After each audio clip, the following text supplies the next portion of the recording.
Well, here's to hoping this video goes well. Why, hello everyone, and welcome back to SamCastGS. I know it's been 800,000 million years. Sorry, I'm adjusting a drawer in my desk because it slides open ever so slowly, and I need to get like some kind of thing that... Anyway, it's good to see you all again. Not literally, of course, because that'd be creepy. Sorry, closing this that I realized was open in the corner of the... It's fine. A lot of weird, awkward things happening. I really should have prepared a little more before I started this video. So anyway, this is my new room in our new house that I didn't record like I said I would. Also, if one side of my face seems really pale, it's because I'm kind of working on the lighting right now, and the camera's kind of freaking out because it's trying to figure what my room is about. So yeah, so much has changed and so much has stayed the same. Obviously, I'm in a new location, so that's new, and I'm still just as single as I was last time I made a video. So see one example of a change and one example of a similarity. That pretty much encompasses everything. So the weather has been weird, but it's Indiana. I'm no longer surprised by the weather in Indiana, really. It was a long time ago when I finally decided that I was just not going to heed the weather forecast at all. I mean, I check the app on my phone and then I look at the sky and I make my own assessment. I don't blame the weathermen for not being able to predict Indiana weather. I have just realized sooner than they have that it is impossible. We're making the transition to spring now, which is why the weather's been kind of hectic. We've had some really, really cold days, some bad ice, so there's very little left of the roads around here. For those of you who live in Indiana, you know exactly what I'm talking about. Whenever there's an ice storm or just a lot of ice buildup, the roads are just completely destroyed by the end of the winter. And it's really, really ironic because 56th Street, the street that's kind of over, I'm not good with it. As far as I can tell, it's over that-ish direction. No, wait, hold on.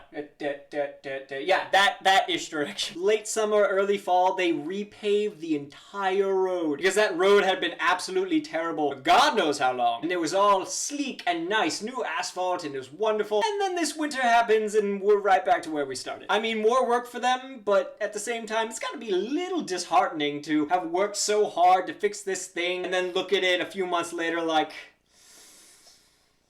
Yep, no one likes to see their work go to waste. One major change in my life, I actually just got accepted into IUPUI. This will be my last semester at Ivy Tech, and then in the fall, hopefully I will be taking classes there. So I'm super excited about that. I don't know why you would care, unless you know me, like personally. I like to think you're a caring people, and that you care for my well-being, even though most of you don't actually know me. And I'm a fellow human. We should care about our fellow humans. That's important. It's an important thing to do, is to care and know what you're saying before you go to say it, and have a sentence in your head so that you don't kind of ramble on about not being able to say anything because you don't have words, and now I'm just kind of talking and I can't really stop. Please help! Side note, it's actually pretty cold in my room, and I know why. It's because this outer wall is just solid concrete. It's against the side of the house. And for those of you who don't know, concrete, no insulation whatsoever. I promise next video I will have something more prepared. I just really needed to get this out because it was a perfect opportunity. I promised you guys I would have a video out by Sunday, and this time I'm keeping that promise. Emphasis on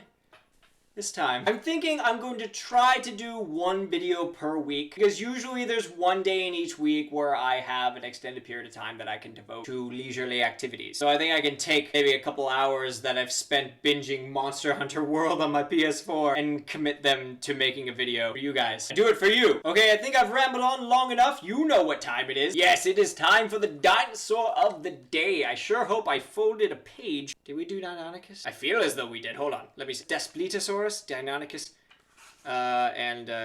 no, we haven't done Deinonychus. And if we have, you know what, I'll just do two. It's been a while anyway, I might as well. Deinonychus, also known as Terrible Claw. That's insane. Check him out. That's Deinonychus. I'm not going to hold it too close to the camera because the camera will be like, I don't know how to focus anymore. Saurischia, Theropoda, and Coelurosauria. See, there we go. I've got this down. The discovery of the extraordinary Deinonychus. Okay, there we go. Kind of pausing in the middle of the sentence. In the 1960s, helped redefine the popular image of dinosaurs as clumsy, lumbering behemoths that lived in a slow-motion world. The large-brained Deinonychus, with its lightweight skeleton made up of thinly walled bones like those of a a bird. Okay, I did read that right. By the way, side note, you can see my knee here. It's not this weird appendage that's sticking up. I promise I have a leg. I don't know why you would think that, but I'm in a kitchen chair right now because I had a computer chair that was at this desk and a friend of mine broke it. No big deal, but you know who you are. So I will, hopefully in the near future, have a computer chair to actually use for my desk. So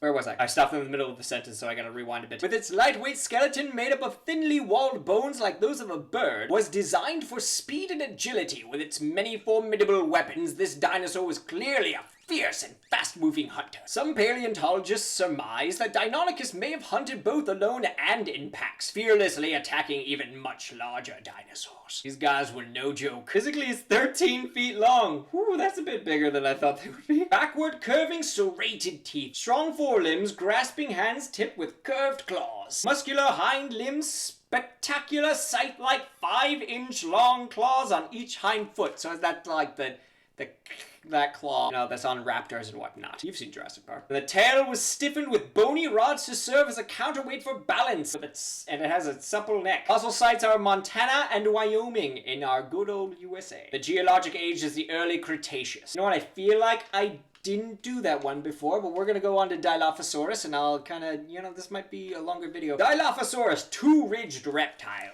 That's another pretty recognizable one. You've seen Jurassic Park. And if you haven't, why? Saurischia, Theropoda, and Ceratosauria. Although Dilophosaurus is classified as a ceratosaur, many of its features were similar to those found in the smaller Coelurosaurs. Wow, I can't do that. I tried that like 8 times. Compared to other ceratosaurs, it was relatively lightly built, and its tail, neck, and forelimbs were long and slender. But Dilophosaurus's distinguishing characteristic was a pair of thin, fragile ridges running along the top of its head and culminating in a short, backward-facing spike. Oh, you can actually see that, I hope. You can kind of see it from here, I hope. It's this tiny little thing right here. This double crest, a seemingly non-utilitarian feature, may have been a secondary sexual characteristic occurring only in males. So it's kind of like birds, like the males are super colorful because they gotta impress the ladies. If they're not colorful enough or vibrant enough, the ladies are like, you're lame. I don't want to mate with you. Our children will be boring looking. No one wants that. Male Dilophosaurs may have shown off the crest to attract females or to establish dominance over other less well-endowed males. Well-endowed here, not, I don't know, maybe both. Physically 20 feet long. These dinosaurs are a little bigger than they were made out to be in Jurassic Park, which all of you have obviously seen. Its large head and strong jaws lined with knife-sharp teeth made it capable of attacking large dinosaurs, but its snout was unusually mobile, as if designed for the quick and agile movements required to grab smaller prey. Snout was mobile? Fossil site Arizona, and geologic age early Jurassic. So there we go, we got 2 dinosaurs of the day, and next will be Diplodocus. We're on a roll of very recognizable dinosaurs. So thanks for tuning in. If you'd like to subscribe, I have a link to my channel in the description. Also feel free to leave a like or a comment or dislike if you're from Russia. Sorry for anyone in Russia who actually likes my videos.